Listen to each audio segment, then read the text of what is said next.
በዚህ አጀንዳ ላይ ክርክር የሚካሄድበት አድማጮችና ተመልካቾች ድምፃቸውን ለመስጠት ሲዘጋጁ የተሻለ ግንዛቤ እንዲኖራቸው መረጃዎች ላይ የተመረኮዘ ተጨባጭ መረጃዎች ላይ የተመረኮዘ ውሳኔ እንዲኖራቸው እጩዎቻቸውን ሲመርጡ ለማስቻልና ይህንንም ከአንደበታቸው ከተፎካካሪ ፓርቲዎች ከራሳቸው እንዲያገኙ እንዲሰሙ ለማስቻል የተካሄደ መድረክ ነው።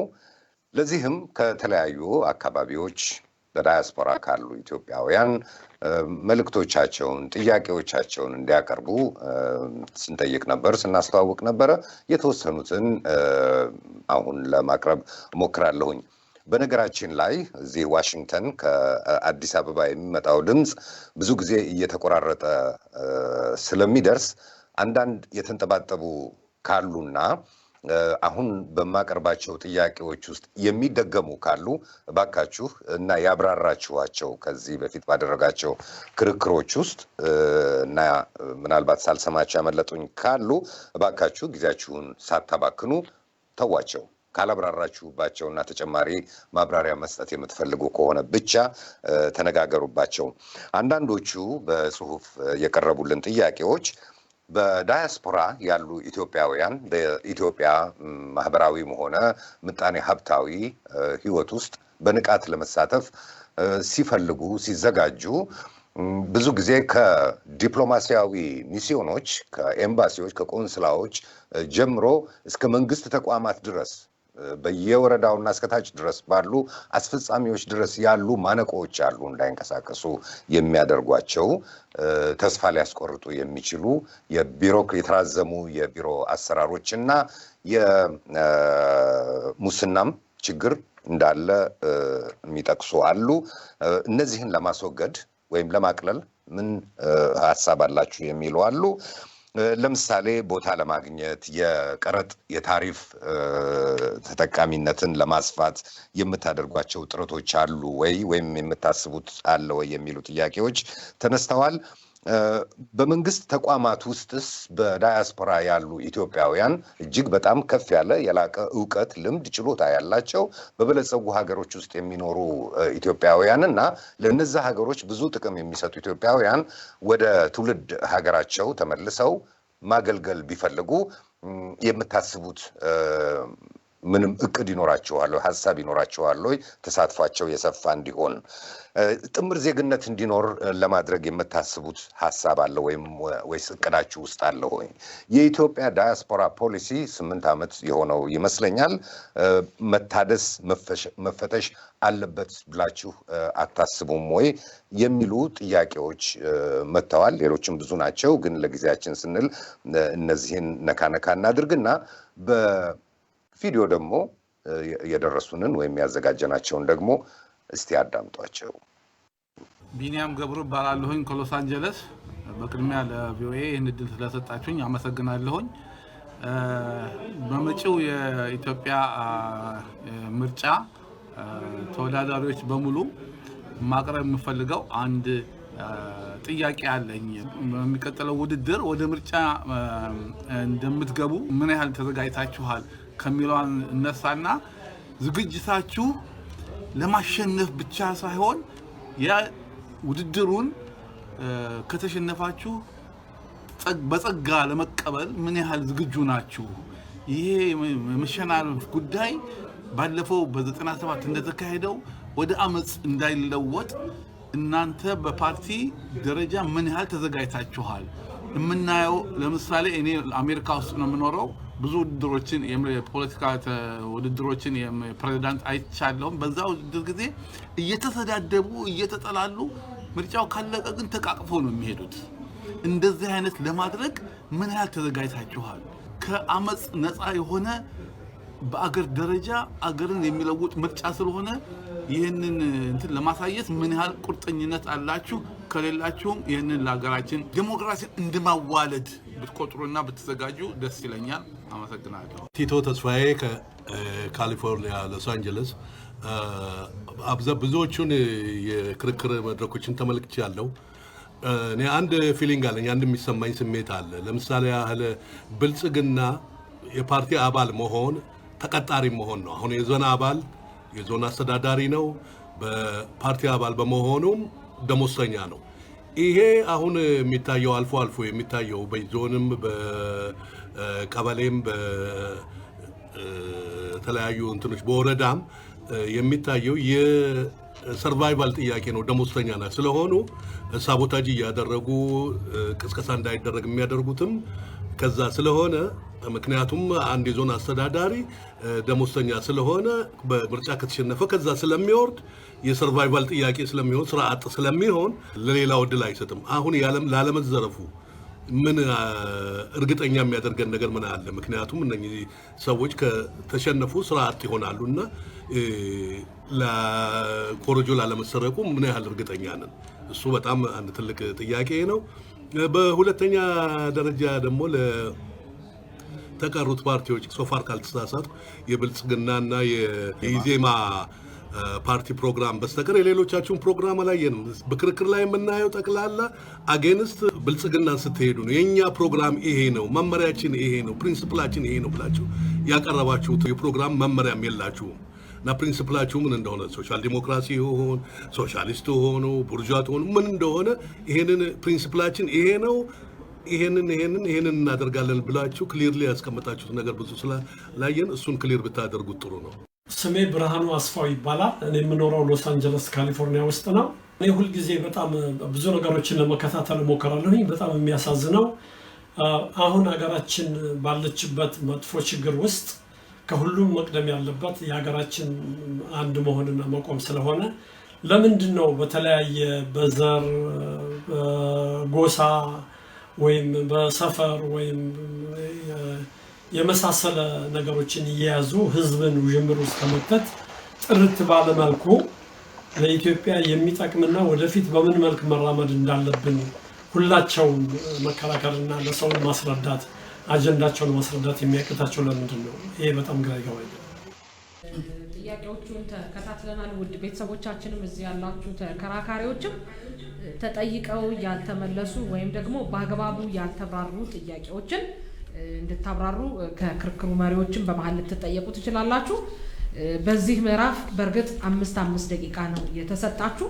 ነገር ግን ከሰለሞን ጋር ስምምነት ካለና እዚህም ያላችሁ ተከራካሪዎች ስምምነት ካለ ጥያቄዎቹ ሰፋ ያሉ ስለሆነ 2 ደቂቃ ጨምረን 7 ደቂቃ ብንሰጣቸውና ለተነሱት ጥያቄዎች ምላሽ ቢሰጡ ምን ይመስልሃል ሰለሞን? ጥሩ ሀሳብ ነው። እዛ ብንቀጥል ጥሩ። እሺ፣ ስለዚህ በዚህኛው ክፍለ ጊዜ 7 ደቂቃ ተሰጥቷችኋል። በምታቋርጡበት ሰዓት ከ20 ሰከንድ ከበለጠና ከሁለት ጊዜ በላይ ከገባችሁ በደውል ምልክት እየሰጠው አቋርጣለሁ። መረባበሽ እንዳይኖር ግን ይህንን ደንብ እንድትከተሉልኝ በአጽንኦት እገልጻለሁ። በሶስተኛው ምዕራፍ የመጀመሪያው ለተጠየቁ ጥያቄዎች ምላሽ የሚሰጠው የኢትዮጵያ ዜጎች ለማህበራዊ ፍትህ ፓርቲ ነው። 7 ደቂቃ አለው። ከዛም ብልጽግና ፓርቲ ይቀጥላል። እንዲሁ ነፃነትና እኩልነት በሶስተኛ ደረጃ ምላሽ ትሰጣላችሁ። ለብልጽግና የተጠየቁ ጥያቄዎች ብልጽግና ፓርቲ ወደ ራሱ ወስዶ ጥያቄዎቹን ከራሱ አንጻር ይመልሳል። በጥቅል ግን ለተነሱት ጥያቄዎች ሁላችሁም ፓርቲዎች ምላሽ ትሰጣላችሁ። እሺ፣ አመሰግናለሁኝ። የጥምር ዜግነት ጉዳይ እንዴት ታዩታላችሁ የሚል ጥያቄ አለ። ይሄንን ኢዜማ ተመርጦ መንግስት ሲሆን ተግባራዊ እንደሚያደርግ በፖሊሲያችን በግልጽ አስቀምጠናል። ስለዚህ እንደግፋለን። ባለ ዲያስፖራው የሀገር ባለቤት እንዲሆን እንፈልጋለን። በምርጫው በዲሞክራሲያዊ ስርዓት ግንባታው በንቃት መሳተፍ የሚያስችለውን ባለሙሉ መብት የሚያደርገውን የጥምር ዜግነት እንፈቅዳለን። ቢኒያም ከካሊፎርኒያ ያነሳው ጥያቄ በዚህ ምርጫ የምታገኙትን ውጤት በጸጋ ተቀብላችሁ በሰላም ለመቀጠል ምን ያህል ተዘጋጅታችኋል ለሚለው ጥያቄ እኛ እንደ ኢዜማ ዲሞክራሲያዊ ስርዓት ግንባታ ልምምድ ነው፣ ባህል መሆን መቻል አለበት ብለን ነው የምናምነው። አንዱ እሴታችንም ነው ዲሞክራሲያዊነት። በዚህ አግባብ ባሉን 435 የምርጫ ወረዳዎች ሁሉም የወረዳ አስተዳዳሪዎች የፓርቲያችን ማለት ነው ዲሞክራሲያዊ በሆነ መንገድ በምርጫ ተመርጠው ወረዳውን የሚያስተዳድሩ ናቸው። የምርጫ ወረዳችንን ስንል ያው አካባቢው ማለታችን አይደለም፣ አባላቶቹም የወረዳውን ጉዳይ ማለት ነው፣ የኛን ፓርቲ አባላት የሚመለከተውን ጉዳይ ያንን ከታች ወደ ላይ እየተለማመድን እጩን ስናቀርብ እንደ ብልጽግና ወይንም እንደ ሌሎች ፖለቲካ ፓርቲዎች በምደባ ሳይሆን ዴሞክራሲያዊ በሆነ መንገድ መወዳደር የህዝብን አደራ መሸከም እችላለሁኝ ለዚህ ሀገር ለዚህ አካባቢ ለመወዳደርበት የምርጫ አካባቢ ሀሳብ አለኝ የህዝቡን ጥያቄ የሚመልስ አቅም ብቃት አለኝ ያሉ በትምህርትም በአመራር ብቃቴ የተሻልኩ ነኝ የሚሉ እጩዎቻችን መወዳደር የሚፈልጉ ተመዝግበው ከዛ በኋላ አባላቶች ደግሞ ተነግሯቸው ዘመቻ አድርገው ሪሶርስ ሞቢላይዝ አድርገው በውድድር ነው ዴሞክራሲያዊ በሆነ መንገድ ዴሞክራሲን ባህል የማድረግ ስራን ኢዜማ ባለፉት 2 ዓመት ከ6 ወር በስፋት ሲሰራው የነበረ በመሆኑ ልምምዱ አለን ብለን እናምናለን። በዚህ ምርጫም ዴሞክራሲያዊነቱ ምርጫው በደንብ ተረጋግጦ እስከቀጠለ ድረስ ኢዜማ በህዝብ ዘንድ የሚያገኘውን ድምጽ ለመቀበል ዝግጁ ነው። በዲሞክራሲያዊ ስርዓት ውስጥ አሸናፊም ተሸናፊም የለም። ሁላችንም የምናሸንፍበት ስርዓት ነው። በተለይ ፕሮሰሱ ግልጽ ሆኖ ዜጎች የፈለጉትን መምረጥ የሚችሉበት እድል እስከተመቻቸ ድረስ የምርጫ አስፈጻሚ አካላት የመንግስት የጸጥታና የፍርድ ቤት ተቋማት ጭቅጭቅ እንኳን ቢነሳ ሁሉንም በእኩል ዓይን ለማየት እስከቻለው ድረስ የተፎካካሪ ፖለቲካ ፓርቲዎች በመናገሩቱ በነጻነት ተንቀሳቅሰው እስከቀሰቀሱ ድረስ በተጨማሪም ህዝቡ ድምጹን ያለ ምንም ተጽዕኖ በነጻነት መስጠት የሚችልበት እድል እስከተመቻቸ ድረስ እና በምርጫው ዕለት ደግሞ የህዝብ ድምጽ በአግባቡ እስከተቆጠረ ድረስ ኢዜማ የህዝቡን ድምጽ አክብሮ ይቀበላል። አሁን ባሉት አካሄዶች ግን በርካታ ችግሮች በፕሮሰሱ እያየን ነው። እንዲስተካከሉ እርምት እንዲደረግባቸው ለምርጫ ቦርድም ለሚመለከታቸው ሌሎች አካላትም እየተናገርን ነው፣ እያሳሰብን ነው። በዶክመንት እያንዳንዱን ነገር መግባት ላለበት አካል እያስገባን ነው። መንግስት ገዢው ፓርቲ ሞር ኃላፊነት ተሰምቶት የሚያደርጋቸውን ያልተገባ ተጽዕኖ ለምሳሌ መራጮች ላይ ማንን እንደመረጣችሁ እናውቃለን፣ ስለዚህ ኢዜማን ብልጽግናን ባትመርጡ ከሴፍቲኔት ትታገዳላችሁ፣ ማዳበሪያና ምርጥ ዘር አይሰጣችሁም ያለ አርሶ አደሩን በከተማ ያለውን ህዝብ እያስጨነቀ እንደሆነ የኢትዮጵያ ህዝብ በግልጽ ያውቃል። እኛም የተከበረውን የኢትዮጵያ ህዝብ እንዲህ አይነት ጫናን ተቋቁመን ነው አገራችን ውስጥ ዴሞክራሲያዊ ስርዓትን ኦን የምናደርገው በሚል ትክክል እንዳልሆነ ለህዝብ የሚመርጠው የፈለገውን መምረጥ ይችላል። ማንን እንደመረጠ ብልጽግናም ሆነ ኢዜማ ሌሎችም ሊያውቁ የሚችሉበት ሁኔታ እንደሌለ እያስገነዘብን ነው። ዴሞክራሲያዊ ስርዓት ግንባታ እጅግ ኃላፊነት የሚሰማው መንግስት እና ጠንካራ የዲሞክራሲ ተቋማት ይፈልጋል። የሲቪል ሶሳይቲና ሚዲያዎችም በደንብ ተጠናክረው ሚናቸውን መወጣት ይኖርባቸዋል። ዜጎችም በፕሮሰሱ ያላቸውን የማይተካ ሚና ተገንዝበው የነቃ ተሳትፎ ማድረግ ብቻል አለባቸው። ከመንግስት ውጭ ያሉት አካላት በአግባቡ ሚናቸውን መጫወት እንዲችሉ መንግስት እጅግ በጣም ከፍተኛ ኃላፊነትና የማይተካ ሚና ነው ያለው። ገዢው ፓርቲ መንግስትን የሚያስተዳድረው እሱ እንደመሆኑ እጅግ በጣም ኃላፊነት በተሞላበት መንገድ ይህን ሂደት መምራት አለበት ብለን እናምናለን። እስካሁን ድረስ በርካታ ችግሮች አሉ። አሁንም እናሳስባለን። ፕሮሰሱ እንዳይደናቀፍ የበኩላችሁን አስተዋጽኦ አድርጉ እንላለን፣ እናሳስባለን። ሌላው እንግዲህ ብልጽግና ካድሬዎች ከተሸነፉ ደሞዛቸው ስለሚቀርባቸው ይህንን ፕሮሰስ ሳቦታጅ ሊያደርጉ ይችላሉ። ኮረጆ እስከ መስረቅ የደረሰ ተግባር ሊፈጽሙ አይችሉም እየተባሉ እንግዲህ ብልጽግና ተወካይ ሊሄዱበት ይችላሉ። እኛም ስጋታችን አንዱ ይሄ ነው። በተወሰነ ደረጃ እታች ያለው መዋቅር በብቃት በማስፈጸም ችሎታው በትምህርት ዝግጅቱ የተመረጠ ስላልሆነ ፖለቲካውን ስራው አድርጎታል። ከዚህ ምርጫ ካላሸነፍን ከቀበሌ ቤት ልንወጣ እንችላለን፣ ከመንግስት ቤት ሌሎችም ጥቅማ ጥቅሞች ሊቀሩብን ይችላሉ በሚል ስጋት ውስጥ እንዳሉና ለበላዮቻቸውም ራሱ መታዘዝ ችግር እንደሆነ ብዙ ጊዜ እንሰማለን። ስለዚህ ይህንን ጉዳይ ብልጽግና ሲሪየስሊ እንዲወስደው በዚህ አጋጣሚ መጠየቅ እንወዳለን። ለምንድነው በአንድነት መቆም የተሳናችሁ? በዘር ለምን ተከፋፈላችሁ? የሚል ጥያቄ ከሎስ አንጀለስ የመጣው እንግዲህ ኢዜማ የዜግነት ፖለቲካን የሚያራምደው የተከፋፈለ ነገር የለም፣ ብልጽግና ነው ከብሔር ፖለቲካ ወጥቻለሁ ብሎ ተመልሶ ወዲህ እየዋለለ ወጥቻ አልወጣሁም እያለ የሚገኘው ለምን ይህን ማድረግ እንደተሳናችሁ ምናልባት ብታብራሩት ይችላል። አመሰግናለሁ። እሺ፣ ያልተብራሩ የምትላቸው ጥያቄዎች አሉ ሰለሞን በጽሁፍ ያቀረባቸው ጥያቄዎች ነበሩ። የመንግስት የቢሮክራሲ ችግር እና የዳያስፖራ ፖሊሲው 8 ዓመት ማለት እነዚህ ጥያቄዎች አልተብራሩ። እንግዲህ ሌላ እድል ካለ ወይ ይሄን እናያለን። አሁን ጊዜውን ለብልጽግና ፓርቲ ተወካይ ይሰጣል። አመሰግናለሁ። እንግዲህ ለተነሱ ጥያቄዎች መልስ ለመስጠት እሞክራለሁ። የመጀመሪያው ይሄ ስኬታማ ዲያስፖራ ተሳትፎ እንዳይኖር ያደረጉ ማነቆዎችን ከሚስዮን እስከ ወረዳ ብለን ልናሰፋቸው እንችላለን። እዛ ላይ እንግዲህ ቅድምም ከተፎካካሪ ፓርቲዎች በተወሰነ መልኩ ሲነሳ የነበረው መጀመሪያ ሀገር ውስጥ እንዲያርገን መጀመሪያ ሀገር ውስጥ እናርገን የሚለው አካሄድ ቤዚካሊ አይሰራም። የሀገር ግንባታና የዲያስፖራ ጉዳይን የቅደም ተከተል አድርገን መጀመሪያ ይሄን ሰርተን የምንለው ጉዳይ ሳይሆን የጋራ ሀገር ነው፣ በጋራ ነው የሚገነባው፣ ችግሮችን በጋራ ነው የምንወጣቸው፣ አብረን ነው የምናሻሽላቸው፣ ባሻሻልነው ስርዓት ደግሞ አብረን ነው ኮርተን የምንኖረው ብለን እናስባለን። ችግሮች ጋር በተያያዘ እንግዲህ በጣም በሙሉ የምንቀበለው ጥያቄ መሆኑን የዲያስፖራ ጥያቄዎቻችንን በአክብሮት ማሳወቅ እፈልጋለሁ። ይሄ ለምን ሆነ ብለን ቅድም መግቢያ ላይ እንዳነሳሁት አሳሪ ህጎች አንደኛ ከእሳቤ ነው የሚመነጨው።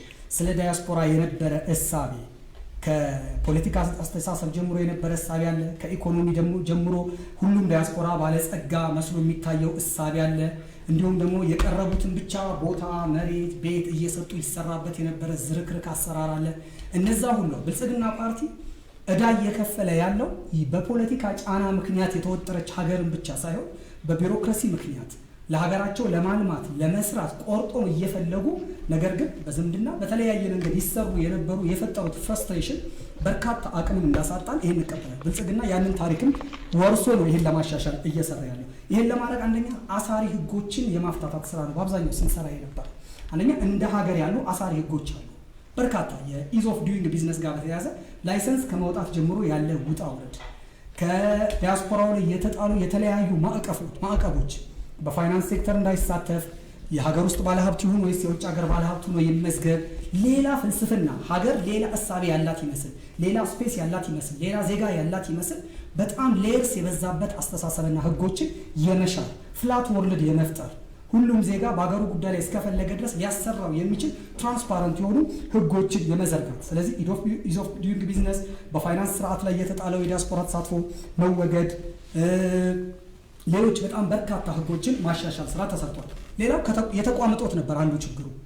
ለውጥ ከመጣ በኋላ ቆራጥ አመራር የተወሰደበት አንዱ ምንድነው የአመታት የዲያስፖራ ጥያቄ ነበር። ተቋም ይኑረን፣ እኛን የሚወክል ለኛ የሚቆም ጠንካራ የሆነ ጥገኝነት የተላቀቀ ፕሮፌሽናል በሆነ መልኩ የሚመራ የሚል ጠንካራ ጥያቄ ነበር። ይህን ጥያቄ ለመመለስ ክቡር ዶክተር አብይ አህመድ ፍራንክፈርት በነበራቸው የዲያስፖራ መድረክ ላይ በይፋ አወጁ። ከዛሬ ጀምሮ ተቋም ይቋቋማል ተባለ።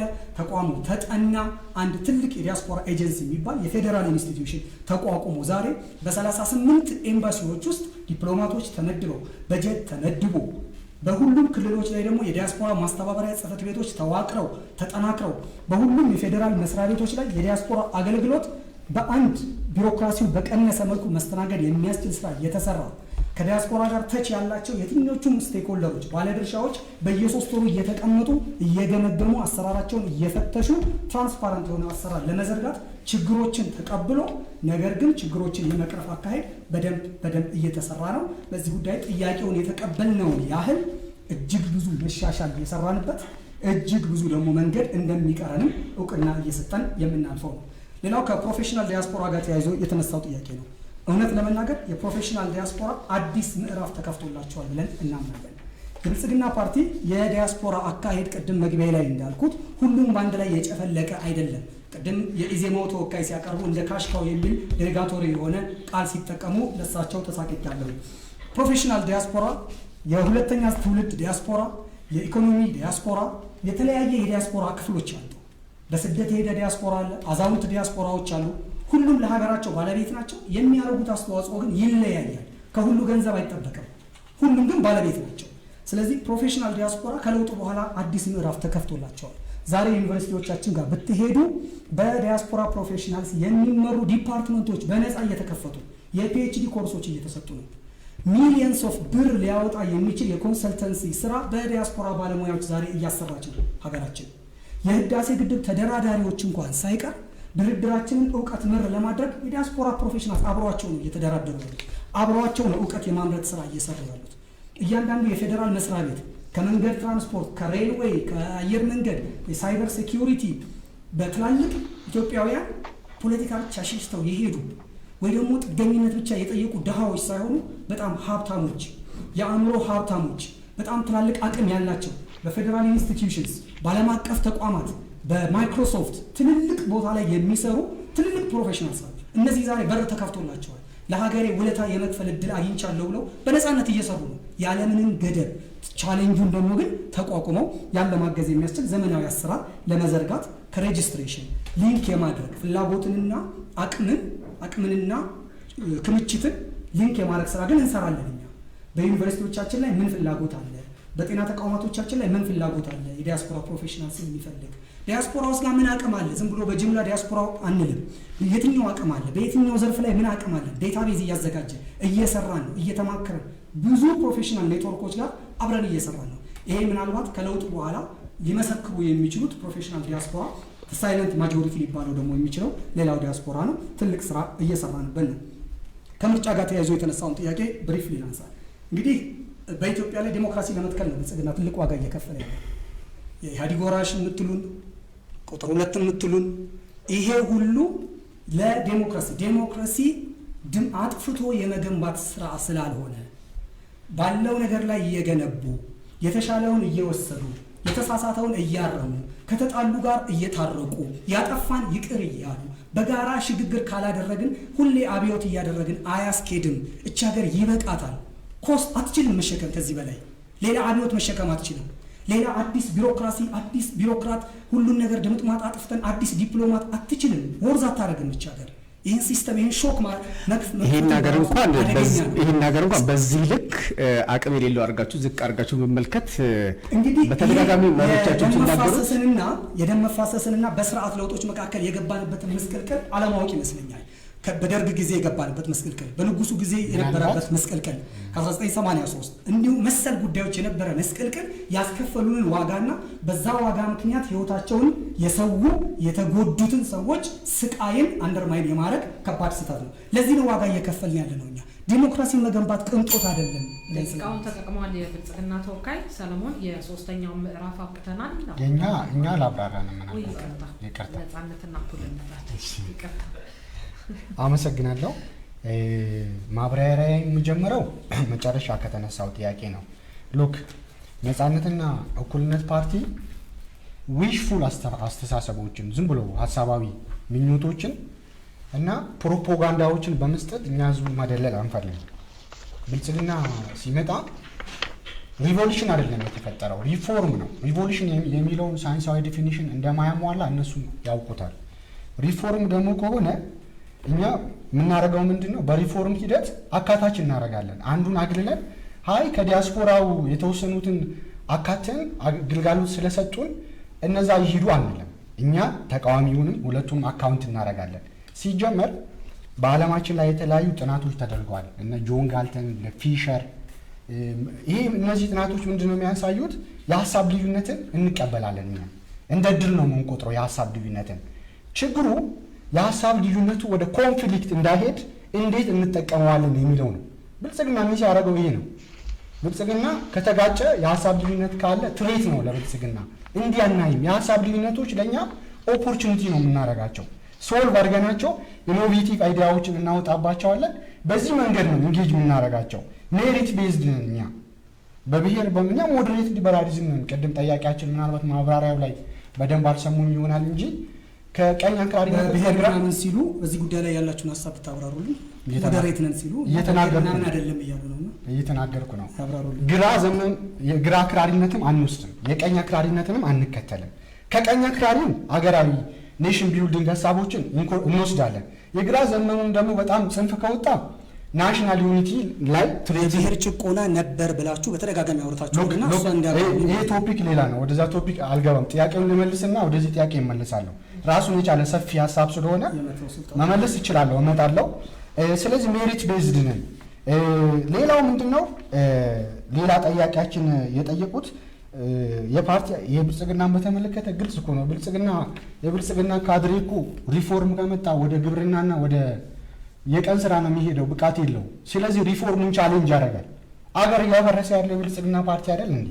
ከዛ በተጨማሪ ሌላው ጠያቂያችን የጠየቁት ምርጫውን አውትካምን ትቀበላላችሁ ወይ ነው። እኛ ሉክ ይህ ምርጫ እኮ ብልጽግና አስቂኝ ፓርቲ ነው። ኦሮሚያ ውስጥ 180 ኦሮሚያ ውስጥ ፓርቲዎችን ኦፕረስ አድርጎ አስወግዶ ከምርጫ 180 ቮት ለብቻው ይዞ ዲሞክራቲክ ኢሌክሽን ይላል። ፕሮሰሱ ላይ እንኳን ሜስ አለ። ምርጫ ቦርድ ከኔ እውቅና ውጪ የተቋቋመ የምርጫ ጣቢያ አለ በየትኛው ዓለም ሰምተን አይተንም አናውቅም። ነገር ግን ከነ ክፍተቱ ገብተንበታል። ሉክ እኔ አንድ ኢትዮጵያዊ ነኝ። እኔ አሁን ሀሳብ ሳቀርብ እኔ ለፎር ኤግዛምፕል ተወዳዳሪ እኮ አይደለሁም። ፓርቲን ደግፌ ይከራከራለሁ። ስልጣን ፈላጊ አይደለንም እኛ። ኮንትሪክት ነው ማድረግ የምንፈልገው። ፖለቲካን እንደ ሶሻል ሪስፖንሲቢሊቲ ነው የምንወስደው። ችግር የሚፈጠረው ፖለቲካን እንደ ቢዝነስ ካየነው ነው። እኔ ፖለቲካን እንደ ሶሻል ሪስፖንሲቢሊቲ ነው። ዲቤት ሲያደርግ እኮ አሪፍ ሀሳብ ጥሩ ሀሳብ ካቀረብኩኝ ብልጽግና ወስዶ መጠቀም ይችላል። ጠዋት እኛ ስንወጣ ከየት ነው የምንወጣው? እኔ አሁን ሊዲያ ከሌላ ሰፈር የብልጽግናው ተፎካካሪ ከሌላ ሰፈር መጣን። ማታ ወዴት ነው የምንሄደው? ወደ ኢትዮጵያ ነው የምንሄደው። ሉክ መግቢያችን አንድ ሀገር ነው፣ ምንተኛው አንድ ሀገር ነው፣ ልጆቻችን የሚውሉት አንድ ትምህርት ቤት ነው። ኢንሴፓረብል ነን እኛ። ችግሩ ምንድን ነው? የብልጽግና አስተሳሰብ በዚህ መንገድ አለመምጣቱ ነው። ትሬት ነው የሚያደርገው። ትሬት ከሆነ ያጠፋዋል። በቃ ይሄ ኢንኮምፒተንሲ ምልክት ነው፣ በጥናቶችም ተረጋግጧል። ሌላው ምንድን ነው? በውጭ ሀገር ያሉ ዜጎቻችንን ወደ አገር ውስጥ ለማምጣት እኛ ነገሮችን ሀሳባውያን ህግ ማውጣት ለምሳሌ ቀደም የብልጽግናው ጠቅሰውታል። ሉክ እኔ ፍርድ ቤት ነው የምውለው።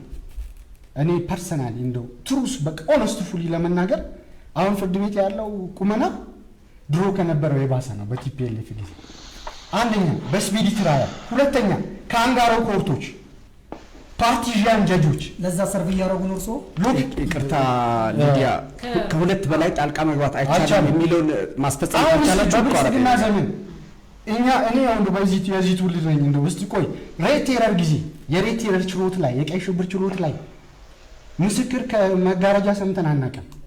አሁን ፔንዲንግ ኬዞች 4 ዓመት ፔንድ የሚያደርግ ብልጽግና ከመጣ ጊዜ ጀምሮ እስካሁን እኮ ፔንድ ያደረጉ ኬዞች አሉ። ሉክ ስለዚህ ብልጽግና ማነቆ አልፈታም። ለኢትዮጵያ ሕዝብ ፕሮፓጋንዳ ነው ያመጣለት፣ ስብከት ነው ያመጣለት፣ ሶሉሽን አላመጣለትም። የኢትዮጵያ ሕዝብ የተጎዳው ለዚህ ነው። ብልጽግና እኮ ሪቮሉሽን አይደለም ያመጣው። ሪቮሉሽን 4 ስቴጆች አሉት፣ አልተሟላም። እሱ ተከራካሪ ነው ያውቁታል። ሪፎርም ከሆነ በሪፎርም ሂደት ግን ስቴክ ሆልደሮች አሉ።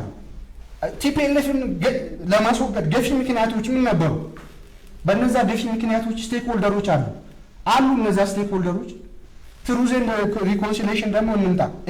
እኔ መጥቼ እንደ ዶክተር አብይ ስቴጅ ላይ ወጥቼ የኢትዮጵያ ህዝቡ ይቅር ተባብለናል ብል ለማን በደል ነው ማን ይቅር የሚለው? ሉክ ሳይንሱን አልተከተለም። ትሩዝ አልወጣም። ሪኮንሲሌሽን አልተደረገም። ለበደለኛው መንግስት መጣና በበደለኛው ቦታ ሆኖ አንተ ተበድለሃል እኔ ይቅር ብዬልሃለሁ አሉ። ማንዴላ እንደዚህ አይደለም። ትሩዝ ኤንድ ሪኮንሲሌሽን የሚደረገው በዳይ በደሉን ያምናል። አዎ በድዬሃለሁ፣ እኔ በድዬሃለሁ፣ ግን ከፈለክ ቅጣኝ፣ ከፈለክ ተወኝ። ይሄ ነው እኮ ይመጣል። አይ በቃ አንተ አመንክ አይደለ፣ ራስን ሰጠኝ አይደለ፣ በቃ እኔ ፎርጊቭ አድርጌልሃለሁ። ፕሮስኪት መደረግ ያለበት ደግሞ እንደ ጄኖሳይድ ከባባድ ወንጀሎችን የፈጸመ ካለ ፕሮስኪት ይደረጋል። ብልጽግና በዚህ መንገድ አላለፈም። በህዝቡ ፋንታ እኔ ይቅር ብያለሁ ይላል። ሶ በጣም ክራይሲስ የሞላ ብልጽግና ሲጀመር እኮ የመንግስት ዲፊኒሽን አያሟላም። ፋንክሽናል መንግስት አይደለም። ስለ ኢንቨስትመንት ስናወራ ኢንቨስተር እኮ የኢንቨስትመንት አንደኛው መስፈርት የሚጠይቀው ምንድን ነው? ሴኩሪቲ ነው የሚጠይቀው። ኢንቨስት አድርጎ የሚወድምበት ከሆነ የተሰራው የሚወድም ከሆነ አዲስ ኢንቨስተር ይመጣል እንዴ? ያለው ነው ጥሎ የሚወጣው። ሴኩሪቲ የለም፣ ኢንቨስተር እንዴት ይመጣል? ሉክ ከዛ በተጨማሪ ምንድን ነው የሚጠይቀው? ሌጋል ሲስተሙ ጠንካራ ነው ወይ? ሌጋል ሲስተሙ ካንጋሩ ነው፣ ፌልድ የሆነ ነው። አሁን ቨርጅ ኦፍ ፌልድ ስቴት አመጣት በ3 ዓመት ብልጽግና። 3 ዓመቱ ኢትዮጵያን ክራይስ ውስጥ ከቶ ቀውስ ውስጥ ከቶ ወደ መፍረስ ገደል ውስጥ ከቶ ሌላ ጊዜ ስጡኝ ይላል። 3 ዓመት አንድ መንግስት ጊዜውን የሚጨርስበት ጊዜ ነው። ወደ ብሔር ጭቆና ምናምን ጥያቄ ወደ አነሱ ስመጣ ኢስቶሮስ የብሔር ጭቆና ነበረ፣ የመደብ ጭቆና ነበረ። የብሔር የመደብ ጭቆና ባይኖር 700 ዓመት ዘመነ መሳፍንት ምናምን እያለን ባልተዋጋንም ባልተጨፋጨፍን። ይሄ ምንም የማይካድ ሳይንስን ምናልባት ጥያቄ ለማንሳት ያክል ከሆነ ኦኬ ማንሳት ይቻላል። ቃሉን ተጠቅመዋል። ነጻነትና እኩልነት። ውድ ተመልካቾቻችን ከአሃዱ ሬዲዮና ቴሌቪዥን ከአሜሪካ ድምፅ ራዲዮ ጋር በመተባበር መጪው ምርጫና የኢትዮጵያ ዲያስፖራ በሚል ርዕሰ ጉዳይ ላይ የሚያተኩረውን የክርክር መድረክ ነው እየተከታተላችሁ ያላችሁት። ሊዲያ አበበ ከዚህ ከአዲስ አበባ ስቱዲዮ፣ ሰለሞን አባተ ከዋሽንግተን በአማርኛው የአሜሪካ ድምጽ ራዲዮ ስቱዲዮ አብረን ክርክሩን እየመራን ያለ ነው። ሶስተኛው ምዕራፍ ሰለሞን በዚህ መልኩ ተጠናቋል። ወደ አንተ አመራለሁ። እንግዲህ በእነዚህ ነጥቦች ላይ የተከራከራችሁ የተከበራችሁ የፓርቲዎች ተወካዮች እጅግ በጣም እናመሰግናለን ለነበራችሁ የተብራራና ጨዋ ቆይታ። የሚቀጥለው ምዕራፍ የማጠቃለያ ሀሳቦቻችሁን የምታቀርቡበት ይሆናል። እያንዳንዳችሁ 4 ደቂቃ አላችሁ። ሊዲያ ወደ አንቺ ልመልስ።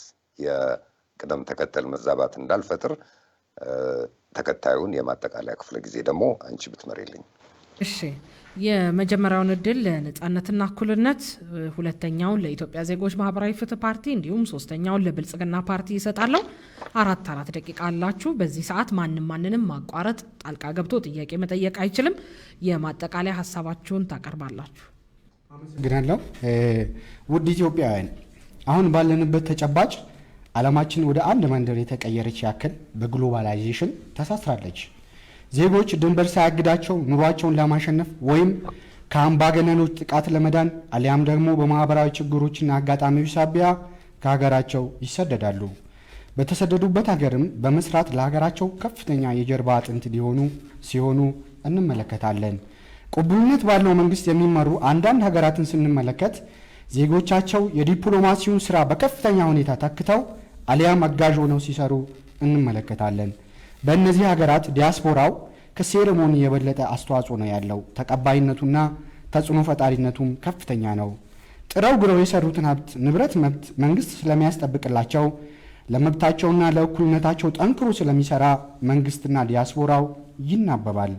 ከዚህ ማለፍ ሲል ዲያስፖራው የሁለትዮሽም ይሁን ዓለም አቀፍ ግንኙነቶችን፣ ስምምነቶችን፣ የንግድና ኢንቨስትመንት መሳብ ስራዎችን ወዘተ ያሳልጣል።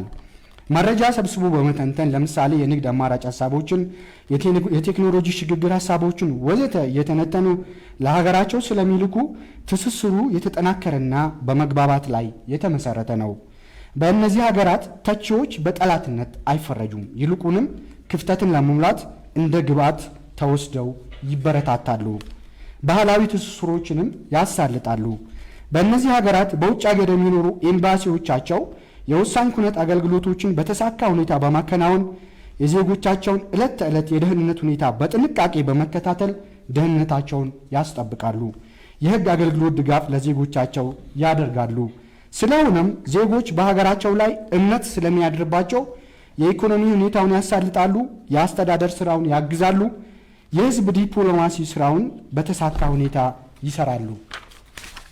ውድ ኢትዮጵያውያን፣ በሀገራችን ባለው ተጨባጭ ግን ዜጎች ለመብታቸው የሚሟገት መንግስት እንዲሁም ቅቡልነት ያለውና በዲሞክራሲያዊ መንገድ የተመረጠ መንግስት ስለሌላቸው ይልቁንም በስልጣን ላይ ያለው መንግስት የህዝብን ድምፅ ዘርፎ የመጣ እንዲሁም አብዛኛው ዲያስፖራም መንግስት አሳዶት የወጣና በመንግስትና በዲያስፖራው መካከል ያለው ግንኙነት በአብዛኛው የሻከረ ስለሆነ ዲያስፖራው በሀገሩ ላይ በልማት በዲሞክራሲና በኢኮኖሚ ግንባታ ላይ ያለው አቅም እንዳይጠቀም ማነቆ ሆኖ ቆይቷል። ስለሆነም ነጻነትና እኩልነት ፓርቲ እነዚህን ችግሮች በመቅረፍ የዲሞክራሲ ምህዳሩን በማስፋት የህዝብ አገልጋይ በመሆን ሀገራዊ መግባባት፣ አካታችነት፣ እኩልነትና ሚዛናዊነትን በማስጠበቅ በዲያስፖራውና በመንግስት መካከል ያለውን የተበላሸ ግንኙነት በመቅረፍ ዲያስፖራው በሀገሩ ግንባታ ላይ ትልቅ አስተዋጽኦ እንዲያበረክት የሚያስችሉ አቅጣጫዎችን ነድፎ የሚንቀሳቀስ የምሁራን ስብስብ ያለበት እውቀት መር ፓርቲ ነው። ኑ ነጻነትና እኩልነት ፓርቲን ተቀላቀሉ። በኦንላይን ምዝገባ ስርዓት ስላለን ማንኛውም ሰው በቀላሉ ሊቀላቀለን ይችላል። እኛም ለእናንተ እናስፈልጋለን፣ እናንተም ለእኛ ታስፈልጋላችሁ። እኛ ያለ እናንተ ምንም ነን። ስለዚህ ምረጡን፣ ቃላችንን እንጠብቃለን። ምልክታችን ብዕር ነው። አመሰግናለሁ። እሺ፣ ለኢትዮጵያ ዜጎች ማህበራዊ ፍትህ ፓርቲ የማጠቃለያ ሀሳቡን እንዲሰጡ 4 ደቂቃ አለዎት። አመሰግናለሁኝ። የተከበራችሁ ኢትዮጵያውያን፣ የተከበራችሁ በውጭ የምትኖሩ ኢትዮጵያውያንና ትውልደ ኢትዮጵያውያን፣ የኢትዮጵያ ዜጎች ለማህበራዊ ፍትህ ኢዜማ የሀገራችንን ሁለንተናዊ ትንሣኤ ለማረጋገጥ የሚያስችሉ ዘርፈ ብዙ ፖሊሲዎችን አዘጋጅቶ የሚንቀሳቀስ የፖለቲካ ፓርቲ እንደሆነ ይታወቃል። ፓርቲያችን ከቀረጻቸው 42 ፖሊሲዎች አንዱ በውጭ የሚኖሩ ኢትዮጵያውያንን የሚመለከት ፖሊሲ ነው። ይህ ፖሊሲ ዳያስፖራው ለሀገሩ የሚያበረክተውን አስተዋጽኦ ገንዘብ ከመላክ ወደ ባለሙሉ መብትነት የሚያሸጋግር የጥምር ዜግነትን መብት የሚፈቅድ እንደሆነ ማረጋገጥና መንገር እፈልጋለሁኝ። በዚህ ፖሊሲ በርካታ አቅጣጫዎች ተቀምጠዋል። የቆንስላ ጽሕፈት ቤቶቻችን፣ ኤምባሲዎቻችን ለዲያስፖራው የሚሰጡትን አገልግሎት ማዘመንና ተደራሽ ማድረግ፣ በውጭ የሚኖሩ ኢትዮጵያውያንን ደህንነት መከታተል፣ ዲያስፖራው ኢትዮጵያውያን በሚኖርባቸው ሀገሮች ስኬታማና ተጽዕኖ ፈጣሪ እንዲሆኑ ማገዝ፣ ዲያስፖራው መካከል በሀገር ቤት ካለው ዜጎችና ተቋማት ጋር የሙያ፣ የልምድ፣ የእውቀት፣ የቁሳቁስ፣ የቴክኖሎጂ ትስስሮችን ማጠናከር፣ ወደ ኢትዮጵያ የሚመለሱ ዲያስፖራ አባላትን በተጠናከረ መንገድ ድጋፍ ማድረግ፣ ዲያስፖራው የጥምር ዜግነትን ተጠቃሚ እንዲሆንና በሀገሪቱ የተለያዩ የኢኮኖሚ እና የፖለቲካ እድሎች ላይ በንቃት እንዲሳተፍ ማስቻል፣ በፖለቲካው ዘርፍ እንደዚሁም በምርጫ ሂደትም ምርጫ ዲሞክራሲያዊ ስርዓት መሆኑን በመገንዘብ የፖለቲካ ስልጣን ሰላማዊ በሆነ መንገድ የሚያዘው በዚህ አግባብ መሆኑን በመገንዘብ ዜጎችን በዚህ ሂደት ወሳኝ የሆነው የስልጣን ምንጭነታቸውና ሉዓላዊነታቸው የሚረጋገጥበት መንገድ በመሆኑ በውጭ የሚገኙ ኢትዮጵያውያን በእንደዚህ አይነቱ የምርጫ ስነ ስርዓት ውስጥ ማሳተፍ ራሱን የቻለ ትክክል ብቻ ሳይሆን የፖለቲካና የሰብአዊ መብቶቻቸውን ማክበር ነው ብሎ ያምናል። በመሆኑም ኢትዮጵያ ዜጎች ለማህበራዊ ፍትህ ኢዜማ በውጭ የሚገኙ ኢትዮጵያውያን የነቃ የፖለቲካ ተሳትፎና በምርጫውም ቀጥተኛ ተሳታፊ እንዲሆኑ ያበረታታል። በተጨማሪም የተደራጀ ቀልጣፋና ፈጣን መንግስታዊ አገልግሎቶችን በፌዴራልም በክልልም በዞኑም እንደዚሁም በወረዳ እንዲደራጅ በማድረግ ወደ ሀገር ቤት የሚመለሱ ኢትዮጵያውያን ለንግድ ለኢንቨስትመንትም ሆነ ለጉብኝት ወደ ሀገር ቤት የሚመጡ ኢትዮጵያውያንና ትውልደ ኢትዮጵያውያን በተንዛዛ ቢሮክራሲያዊ አሰራር እንዳይቸገሩ እናደርጋለን። ትውልደ ኢትዮጵያውያንን በዲፕሎማሲ መስክ በመሳተፍ ሀገራቸውን በተደራጀ መንገድ የሚያግዙበት እድል በስፋት ይመቻል። ስለዚህ በውጭ የምትኖሩ ኢትዮጵያውያን እንደዚሁም ትውልደ ኢትዮጵያውያን እስከዛሬ ላበረከታችሁት የላቅ አስተዋጽኦ የኢትዮጵያ ዜጎች ለማህበራዊ ፍትህ ኢዜማ ከልብ እያመሰገነ ከዚህ በኋላም በሚኖረን የጋራ ጥረት ሀገራችንን በልማት በእድገት ወደፊት ማራመድ እንድንችል ትብብራችሁ ተጠናክሮ እንዲቀጥል ጥያቄ እናቀርባለን። ኢዜማ ካሁን በፊት በቀረጻቸው በርካታ ፖሊሲዎች በ42ቱም ፖሊሲዎች ተሳትፎ ማድረግ እንድትችሉ በዓለም አቀፍ ተቋማት በመስራት በዩኒቨርሲቲ በማስተማር በምርምር በሌሎችም አገልግሎት ሰጪ ድርጅቶች ውስጥ የነቃ ተሳትፎ አድርጋችሁ ያገኛችሁትን እውቀት፣ ክህሎት የሀገራችን ፖሊሲዎች በሚቀርጹበት ለሀገራችን ኢዜማ ፖሊሲዎችን በሚቀርጽበት ጊዜ አስተዋጽኦአችሁን ጉልህ አሻራችሁን ያሳረፋችሁ መሆኑን በግልጽ ይታወቃል። በዚህም አጋጣሚ ምስጋናችን ልናቀርብላችሁ እንወዳለን። ከዲያስፖራው የሚፈለገው ገንዘብ ብቻ አይደለም። ከገንዘብ በላይ እውቀት እና ለሀገራችሁ በዲፕሎማሲ መስክ የምታበረክቱት አስተዋጽኦ የላቀ መሆኑን ኢዜማ ሁል ጊዜ ይመሰክራል። ወደፊት መንግስት በምንሆንበት ጊዜ እስካሁን የጀመርናቸውን የዲያስፖራውን ተሳትፎ የሚያጠናክሩ እድሎች እንደምናሰፋ ቃል እየገባን በመጪው ምርጫ በሰላም እንዲጠናቀቅ ላበረከታችሁት አስተዋጽኦ ከልብ እናመሰግናለን። የኢዜማ የምርጫ ውድድር ሚዛን ነው። ሚዛን የእኩልነትና የፍትህ ምልክት ነው። ኢዜማን ይምረጡ። እሺ፣ እናመሰግናለን። ለብልጽግና ፓርቲ እድሉን እንሰጣለን። አመሰግናለሁ። የተከበራችሁ በውጭ የምትኖሩ ኢትዮጵያውያንና ትውልደ ኢትዮጵያውያን የብልጽግና ፓርቲ ከኢህአዴግ ተወልዶ የተበላሹ አሰራሮችን ገርስሶ አዲስ ምዕራፍ ለሀገራችን ለመክፈት በሚንቀሳቀስበት ወቅት የዲያስፖራው ማህበረሰብ በሀገሩ ጉዳይ ላይ ባለቤት ሆኖ ባሳለፋቸው ለውጥ እንዲመጣ ያደረገውን ትግል ከለውጡም በኋላ ደግሞ በሀገሩ ጉዳይ ላይ ግንባር ቀደም ተሳታፊ ሆኖ ሁሉ አቀፍ አስተዋጽኦ ስላበረከተ በቅድሚያ ማመስገን እፈልጋለሁኝ። የምትኖሩበት ሀገር ውስጥ የምታዩትን በሀገራችሁ እንዲሆን ያላችሁን ምኞት እንረዳለን። ያ እንዲሆን ከምንም በላይ ግንብ መፍረስ ነበረበትና ግንቡን አፍርሰን ዛሬ በሀገራችሁ ጉዳይ ላይ በመሰላችሁ መስክ እያደረጋችሁትን ያለውን አስተዋጽኦ እጅግ አድርገን እናመሰግናለን፣ እውቅና እንሰጣለን። ይህ አስተዋጽኦአችሁ የፓርቲ አስተዋጽኦ፣ የመንግስት አስተዋጽኦ ሳይሆን መንግስታትን ተሻጋሪ ከሀገራችሁ ጋር የገባችሁበት ውል ከውድ ሀገራችሁ ኢትዮጵያ ጋር ያላችሁ የደም ትስስር ያመጣው ሀገር ወዳድነት ነው ብለን እናስባለን። ወደ ሀገር ቤት የምታደርጉት ባለፉት 9 ወራት ብቻ ለህዳሴ ግድብ ከ136 ሚሊዮን ብር በላይ ስታበረክቱ አገራችን ለገጠማት ለኮቪድ ወረርሽኝ ከ532 ሚሊዮን ብር በላይ ስታበረክቱ በግጭትና በተለያዩ ምክንያቶች የተፈናቀሉ ዜጎቻችሁን ለመርዳት ከ432 ሚሊዮን ብር በላይ ስታበረክቱ ይህ ለመንግስት ለፓርቲ ለገበታ ለሀገር እንዲሁም ከ29 ሚሊዮን ብር በላይ ስታበረክቱ ከ30 ቢሊዮን ብር በላይ ካፒታል አስመዝግባችሁ የተለያየ በኢንቨስትመንትና በንግድ ላይ ስትሰማሩ በፐብሊክ ዲፕሎማሲ ላይ በሎቢ በአድቮኬሲ ላይ በሚዲያው ላይ እውነተኛ ሀገር ወዳድነትን ተንተረሳችሁ ወደ ሚዲያ ወጣችሁ የሀገራችሁን ጥቅም ስትከላከሉ ይህ ጉዳይ ብልጽግና ፓርቲ እንደ ገዢ ፓርቲ እውቅና ይሰጠዋል እንጂ ለገዢ ፓርቲ ያደረጋችሁት ድጋፍ አይደለም። ይህ ድጋፍ ግን ሁሌም ተጠናክሮ እንዲቀጥል እንመክራለን፣ እንጠይቃለን። እንግዲህ የብዙ ሀገራት ልምድ እንደሚያሳየው ዲያስፖራውን በኢኮኖሚያዊ ማህበራዊና ፖለቲካዊ አውዶች በማሳተፍ እምርታዎችን ማስመዝገብ እንደቻሉ ነው። ለምሳሌ አሜታንስን ብቻ ብንመለከት በ2010 በአጠቃላይ በዓለም አቀፍ ደረጃ ከ400 ቢሊዮን የአሜሪካን ዶላር በላይ ረሚት ተደርጓል። ዛሬ በምንነጋገርበት በዚህች ቅጽበት እንኳን 20 ሚሊዮን ብር ረሚት እየተደረገ ይገኛል። በዓለም አቀፍ የዓለም ባንክ ጥናት መሰረት ከ2010 የተካሄደ ኢትዮጵያውያን በአመታዊ ገቢያቸው እስከ 40 ቢሊዮን ዩኤስዲ ይጠበቃል። ቀደም ከተፎካካሪ ፓርቲዎችም ሲነገር እንደሰማነው ግን ይህንን ለማድረግ በሀገራችን ላይ ያለው የሬሚታንስ የማስተላለፍ ስራ የኢንቨስትመንት አስቻይ ሁኔታዎችን የመፍጠር ቢሮክራሲን የመቀነስ ሙስናን የመከላከል ተቋማዊ አደረጃጀቶችን የማጠናከር የህግ ማዕቀፎችና መደላደሎችን የማስፋት ስራው እጅግ በጣም ኋላ ቀር ስለነበረ የምትፈልጉትን ያህል አስተዋጽኦ እንዳላበረከታችሁ እናምናለን። ለዚህም ሲባል ቁርጠኛ አቋም ይዘን እየሰራን ነው።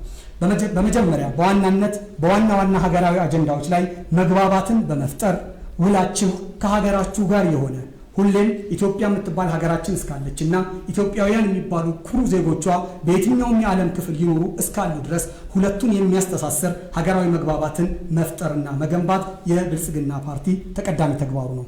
ይህን ለማድረግ ዲያስፖራውን ከደጋፊና ነቃፊ ተቃርኖ በማላቀቅ ሁሉም በሀገሩ ጉዳይ ላይ ባለቤት የኢትዮጵያ ፖሊቲ አካል እንደሆነ ማስመስከር ይፈልጋል።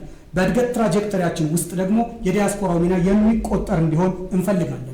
በ2000 ኢትዮጵያን በ2020ዎቹ ኢትዮጵያን በ2040ዎቹ ስንል የዲያስፖራውን ሚና በትክክል ቆጥረን የምንችልና በታሪክ የምናመሰግንበት ምዕራፍ እንዲመጣ እንመኛለን።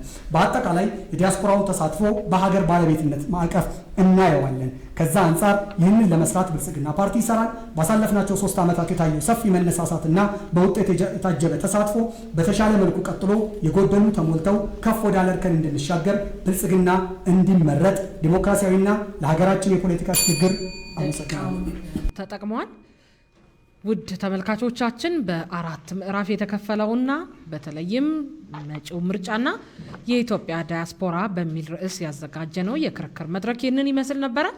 ይህ የክርክር መድረክ በአህዱ ሬዲዮና በአሜሪካ ድምፅ ሬዲዮ ሲዘጋጅ መራጩ ህብረተሰብ በመረጃ ላይ ተመስርቶ ወኪሎቹን በዲሞክራሲያዊ መንገድ እንዲመርጥ የፖለቲካ ገበያ ውስጥ ያሉትን አማራጮች እንዲያውቃቸው መድረክ ሆኖ ለማገልገል የፖለቲካ ፓርቲዎችና ተወዳዳሪ እጩዎቻቸው በፖሊሲ ጉዳዮች ላይ እንዲያተኩሩ በመርዳት የምርጫ ፉክክሩ በሰለጠነና በሰከነ መንገድ እንዲከናወን ለማገዝና በምርጫ ዕለት መራጮች በብዛት ወጥተው ድምፅ እንዲሰጡ በዲሞክራሲያዊ ስርዓት ግንባታው ላይም ቀጥታ ተሳትፎ እንዲኖራቸው አዎንታዊ ምክንያት ለመሆን በማሰብ የተዘጋጀ የክርክር ፕሮግራም ነበረ።